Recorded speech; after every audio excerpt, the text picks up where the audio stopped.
बांग्लादेशी सेना प्रमुख ने खुद भारतीय सेना प्रमुख जनरल उपेंद्र द्विवेदी से बात की है। ऐसे में सवाल खड़ा हो गया कि क्या हालात वाकई इतने बिगड़ चुके हैं? क्या बांग्लादेश की अंतरिम सरकार स्थिति संभालने में नाकाम हो रही और क्या भारत अब किसी बड़े एक्शन की तैयारी में है? दरअसल CNN न्यूज 18 के कोई बात नहीं है। इंडिया की पूरी कोशिश है कि डिरेल किया जाए, डिस्टेबलाइज किया जाए बांग्लादेश का, और इस किस्म की जो हादसे हैं ये होंगे। और मगर बांग्लादेश के अंदर जो मूड है आवाम का, स्पेशली यंग स्टूडेंट्स का, वो इट्स वेरी एंटी इंडिया। अच्छा, अब सिचुएशन ये है कि इंडिया के अंदर भी बातें शुरू हो गई। और अब जब से मोहम्मद यूनुस साहब आए हैं तो अचानक से हमें याद आ गया कि बांग्लादेश तो हमारा ही हिस्सा है, बांग्लादेश के साथ हमारे टर्म्स बड़े अच्छे होने चाहिए। और इसी तरह की बातें जो हम करते चले जा रहे हैं वो कहाँ तक पाकिस्तान को फायदा या नुकसान दे सकती है ये तो कई लोग समझ ही रहे हैं। लेकिन दूसरी तरफ हम ये भी देखते हैं कि बांग्लादेश के हालात बयानबाजी बर्दाश्त नहीं की जाएगी। अंतरिम सरकार की जिम्मेदारी है कि हालात संभाले। ये साफ संकेत है कि भारत अब सिर्फ बयान नहीं, एक्शन मोड में आ चुका है।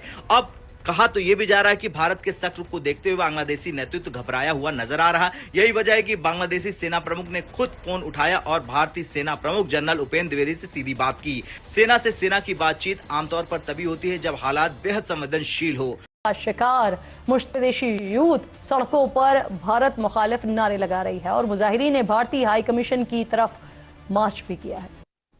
इस गुस्से की आग में मुजाहिरीन ने भारतीय मफादात की पैरवी करने का इल्जाम लगाते हुए ढाका में बांग्लादेश के 2 बड़े अखबारात के दफातर को भी जला डाला है।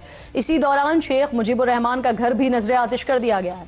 उस्मान हादी का जो है वो मोहम्मद यूनुस साहब के आने के बाद खराब से खराबतर होते चले जा रहे हैं। ये और बात है कि इस वक्त वहाँ के लोग जो हैं वो इस बात का इंतजार कर रहे हैं कि कब जो है नई गवर्नमेंट आती है, कब इलेक्शंस होते हैं।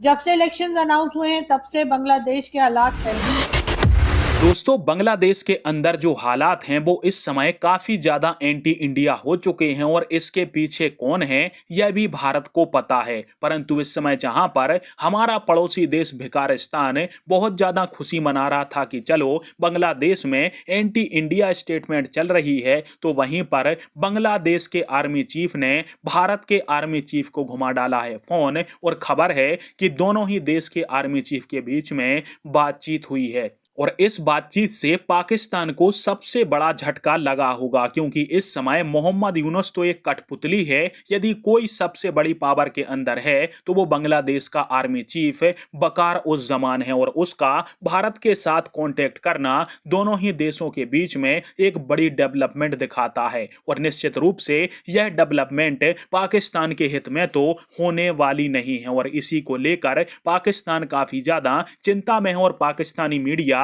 चीखने अराजकता और भारत विरोधी माहौल के बीच एक खबर ने सबका ध्यान खींच लिया है। भारत और बांग्लादेश के सेना प्रमुख सीधे संपर्क में हैं। बांग्लादेशी सेना प्रमुख ने खुद भारतीय सेना प्रमुख जनरल उपेंद्र द्विवेदी से बात की है। ऐसे में सवाल खड़ा हो गया कि क्या हालात वाकई इतने बिगड़ चुके हैं? क्या बांग्लादेश की अंतरिम सरकार स्थिति संभालने में नाकाम हो रही और क्या भारत अब किसी बड़े एक्शन की तैयारी में है? दरअसल CNN न्यूज 18 के सूत्रों के हवाले से मिली जानकारी के मुताबिक भारत और बांग्लादेश के सेना प्रमुखों के बीच डायरेक्ट कम्युनिकेशन चैनल एक्टिव हो चुका है। इस बातचीत का मकसद साफ है, सीमा पर हालात काबू में रहे, किसी भी तरह की गलतफहमी या उकसावे से बचा जाए और हालात हाथ से निकलने से पहले कोई बात नहीं है।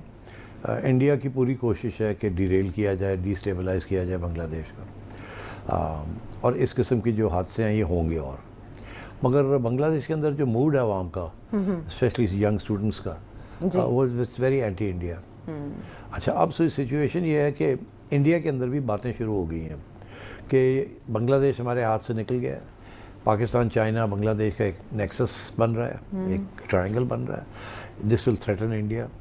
पाकिस्तान के साथ तो हमने अभी बदला लेना है, चाइना के साथ हमने अपने आप को तकड़ा करके डिफेंस करना है। बांग्लादेश को तो सबक सिखाया जाए कि ये ना हो कि ये भी हिस्सा बन जाए। तो पुराने ज़माने में ये इल्ज़ाम लगता था कि बांग्लादेश के बॉर्डर के ज़रिए पाकिस्तान की जिहादी जो है वो इन्फिल्ट्रेट कर रहे थे इंडिया में। ये झूठा था इल्ज़ाम था, मगर इल्ज़ाम ये लगता था।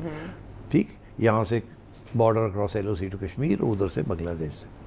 अच्छा, तो अब वो जब फिर हसीना की गवर्नमेंट आई तो वो सब ख़त्म हो गया।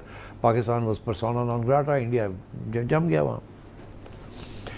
हसीना की गवर्नमेंट के दौरान जमात इस्लामी के ऊपर बहुत सख्त और अब जब से मोहम्मद यूनुस साहब आए हैं तो अचानक से हमें याद आ गया कि बांग्लादेश तो हमारा ही हिस्सा है, बांग्लादेश के साथ हमारे टर्म्स बड़े अच्छे होने चाहिए और इसी तरह की बातें जो हम करते चले जा रहे हैं वो कहाँ तक पाकिस्तान को फायदा या नुकसान दे सकती है ये तो कई लोग समझ ही रहे हैं।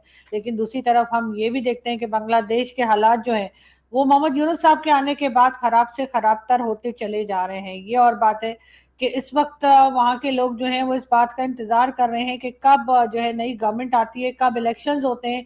जब से इलेक्शंस अनाउंस हुए हैं तब से बांग्लादेश के हालात पहले से भी ज्यादा खराब होते चले जा रहे हैं। एक पॉलिटिकल लीडर जो है जिसकी अभी रिसेंटली जिसको मारा गया है उस्मान हादी, अगर मैं नाम सही बता रही हूँ तो उस्मान हादी को जिस तरीके से मारा गया उसके बाद से जी एक हंगामा और है। और अब कहा यह जा रहा है, पाकिस्तान का मीडिया कह रहा है कि जी इंडियन गवर्नमेंट ने जो है या रॉ ने इस तरह की कोई हरकत की है जिसकी वजह से उसकी जान गई है। इंडियन मीडिया जो है वो पाकिस्तान की तरफ इशारा कर रहा है। बहरहाल कोई किसी की तरफ भी इशारा करे लेकिन पाकिस्तान को इस वक्त हर हाल में बांग्लादेश के मामलात से खुद को अलग रखना चाहिए। वैसे तो बांग्लादेश जो बना है उसमें जो कई बार कहा जाता है कि जी भारत ने कुछ गलत कर दिया, भारत ने 71 में ऐसा कर दिया वैसा कर दिया, जबकि असल हकीकत तो लोग जानते ही हैं कि जिस तरह से हमने बांग्लादेश के लोगों को परेशान किया, जिस तरह से जब शेख मुजीब का मैंडेट था तो उस वक्त जुल्फिकार अली भुट्टो साहब ने जो कुछ किया उसके बाद ही बांग्लादेश जो है वो कहिए कि बना, या ये कि बांग्लादेश के लोगों को हमने जिस तरह से यहाँ पर तंग किया, परेशान किया, उनको उनके राइट्स नहीं दिए, सेम वही चीज इस वक्त पाकिस्तान की हुकूमत कर रही है बलूचिस्तान और केपीके के साथ। 50 साल से ज्यादा हो गए हैं लेकिन पाकिस्तान ने अपना सबक नहीं सीखा है।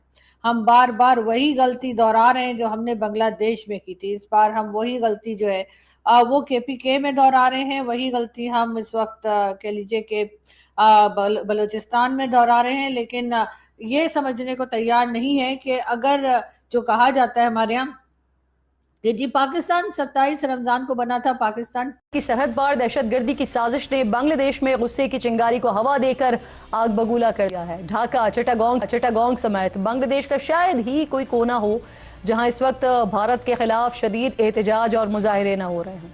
बांग्लादेश में जारी इस संगीन सूरत हाल के पीछे मौजूद वजह पहले आपको बता देते हैं। पिछले हफ्ते यानी 12 दिसंबर को भारत और शेख हसीना मुखालिफ नौजवान 32 साल स्टूडेंट रहनुमा शरीफ उस्मान हादी ढाका में नकाब पोश हमलावरों की टारगेटेड फायरिंग वाक़े में शदीद जख्मी हो गए थे। उन्हें इलाज के लिए सिंगापुर ले जाया गया था जहां से कल उनकी मौत की खबर आ गई है, जो इनकलाबी बांग्लादेशी नौजवानों पर किसी बिजली की तरह टूटी है और जंगल की आग की तरह ऐसी फैली है कि जहां जहां ये पहुंची वहां गुस्से और बेचैनी से भरे मुजाहरे फूट पड़े हैं। जलाओ घेराव का ऐसा सिलसिला शुरू हुआ है कि हुकूमत और सिक्योरिटी इदारे भी कुछ कंट्रोल नहीं कर पा रहे हैं। उस्मान हादी